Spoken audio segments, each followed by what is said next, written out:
Hello बच्चों। तो चलिए प्रश्न को देखते हैं। प्रश्न कह रहा है, मुक्त रूप से गिरते एक पिंड की स्थितिज ऊर्जा लगातार कम होती जाती है। क्या यह ऊर्जा संरक्षण के नियम का उल्लंघन करती है? कारण बताइए। तो पहले हम प्रश्न की मूल मूल अवधारणा पे बात करेंगे, फिर इस प्रश्न को हल करेंगे कि प्रश्न की मूल अवधारणा क्या है। तो प्रश्न की मूल अवधारणा है ऊर्जा संरक्षण का नियम।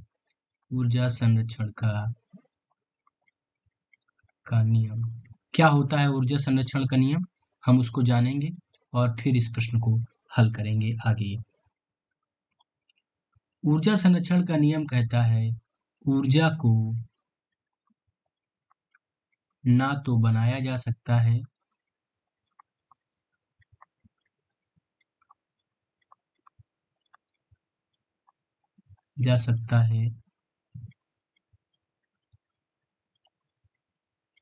ना ही नष्ट किया जा सकता है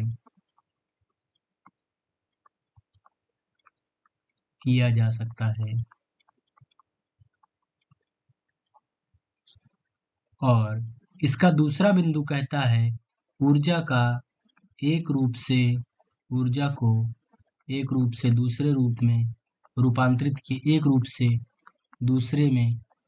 दूसरे रूप में परिवर्तित किया जा सकता है। दूसरे रूप में परिवर्तित किया जा सकता है।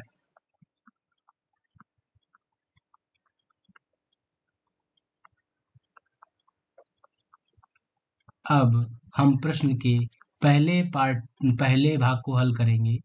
इसमें एक गिरते हुए पिंड की बात की गई है।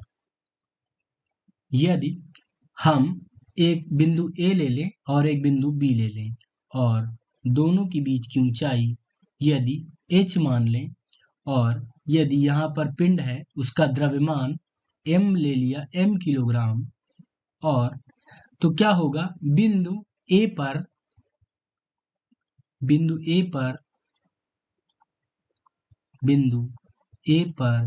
पिंड की ऊर्जा केवल स्थितिज ऊर्जा के रूप में होगी, क्योंकि वहां पर जो पिंड है, पिंड का वेग 0 के बराबर है। परंतु जैसे ही पिंड नीचे गिरना शुरू करेगा, यदि यहाँ पर हम देखें और इस ऊंचाई को h डैश ले लें, तो यहाँ पर इसको C मान लेते हैं। बिंदु C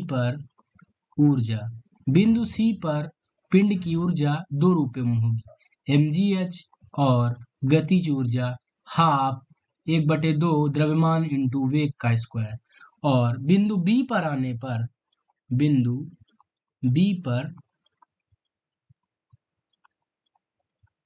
ऊर्जा पूर्णतः गतिज ऊर्जा में परिवर्तित हो जाएगी, क्योंकि ऊंचाई 0 के बराबर हो गई है, तो स्थितिज ऊर्जा 0 हो जाएगी।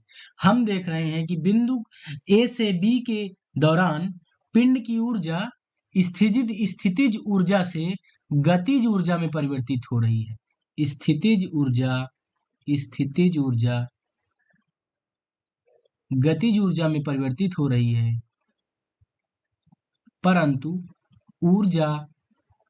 कुल यांत्रिक ऊर्जा नियत है। अतः यह ऊर्जा संरक्षण के नियम का उल्लंघन नहीं करती है। धन्यवाद बच्चों।